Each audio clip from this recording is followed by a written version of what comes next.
Hello, ഇന്ന് നമുക്ക് 15 മിനിറ്റിൽ എങ്ങനെ ബീഫ് സ്റ്റേക്ക് ഉണ്ടാക്കാൻ നോക്കാം. ഇത് നമ്മുടെ രാജ്യത്തെ ഡിഷല്ല, വിദേശ രാജ്യത്തുള്ളതാണ്. നമുക്ക് ഇതുപോലുള്ള കഷ്ണങ്ങളെ കട്ട് ചെയ്ത് വാങ്ങിക്കാം. എന്നതിന് ശേഷം നമുക്ക് ഇതിനകത്ത് കുറച്ച് ഓയിൽ ഒഴിക്കാം. നമുക്ക് കാരണം ഒലീവ് ഓയിലാണ് ഒഴിക്കേണ്ടത്. ഒലീവ് ഓയിൽ നമ്മുടെ ഇല്ലാത്തതുകൊണ്ട് നമ്മൾ സൺഫ്ലവർ ഓയിൽ ഒഴിക്കുന്നു. നന്നായിട്ട് മിക്സ് ചെയ്യാം, നല്ലോണം മിക്സ് ചെയ്യാം. ഓയിൽ രണ്ട് ഭാഗത്തും തിരിച്ചും മറിച്ചും മിക്സ് ചെയ്തതിന് ശേഷം അതിന് മേളിൽ കുറച്ച് ഉപ്പിട്ട് കൊടുക്കാം. ഉപ്പിട്ടതിന് ശേഷമാണ് നമുക്ക് വീണ്ടും നന്നായി ഒന്ന് മിക്സ് ചെയ്യണം. രണ്ട് ഭാഗത്ത് ഉപ്പ് പിടിക്കാനായിട്ട് നന്നായി ഒന്ന് മിക്സ് ചെയ്യാം.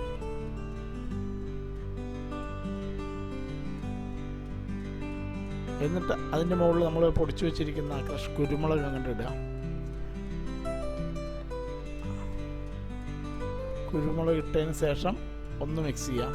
രണ്ട് ഭാഗത്തേക്കും ഈ കുരുമുളക് തേച്ച് പിടിപ്പിക്കാം.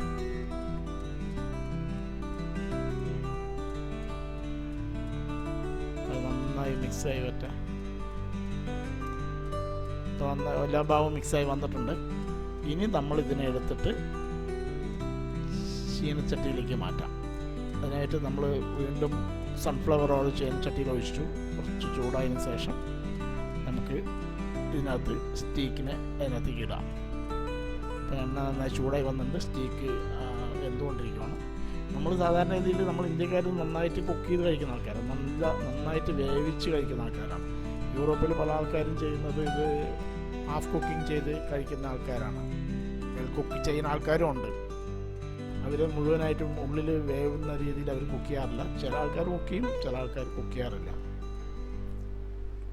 അങ്ങനെ വെന്തുകൊണ്ടിരിക്കട്ടെ. അത് തിരിച്ചും മറിച്ചും ഇട്ടിട്ട് അതിന് വേവിക്കണം. മേളിൽ നല്ല ബ്രൗണിഷ് ആയി വരുന്ന വരെ വേവിക്കുക. അപ്പോൾ അകത്തേക്ക് അത് വെന്ത് കാണും. നന്നായി വേവുന്നുണ്ട്. രണ്ട് ഭാഗം തിരിച്ചിട്ട് നന്നായി വേവുന്നുണ്ട്. ചെറിയ കളർ ചേഞ്ച് വന്നുകൊണ്ടിരിക്കുന്നുണ്ട്.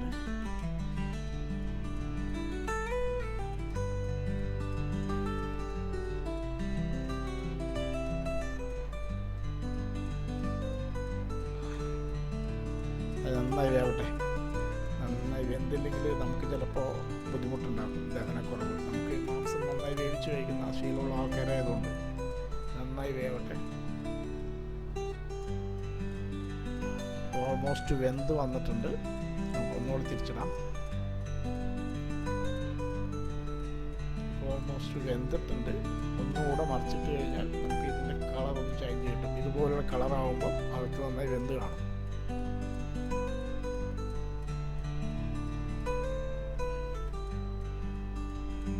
ബീഫ് സ്റ്റേക്കൊക്കെ വെന്തിട്ടുണ്ട്. അത് നമുക്ക് പ്ലേറ്റിലേക്ക് മാറ്റിയിട്ട് നമുക്കതിന് കഴിക്കാം. ഉള്ളിൽ ഈ കളറ് കിട്ടണം നമുക്ക് വെന്ത് കഴിയുമ്പം. നല്ല ടേസ്റ്റാണ്. കാരണം നമ്മുടെ മസാല എല്ലാം വെച്ച് വാരി ഇടുന്നതിനേക്കാളും നല്ല ടേസ്റ്റ് ഉണ്ടാവും. നിങ്ങളൊന്ന് ട്രൈ ചെയ്യൂ. ഇഷ്ടപ്പെട്ടാൽ ഒന്ന് സബ്സ്ക്രൈബ് ചെയ്യൂ, ലൈക്ക് ചെയ്യൂ, ഷെയർ ചെയ്യൂ പ്ലീസ്.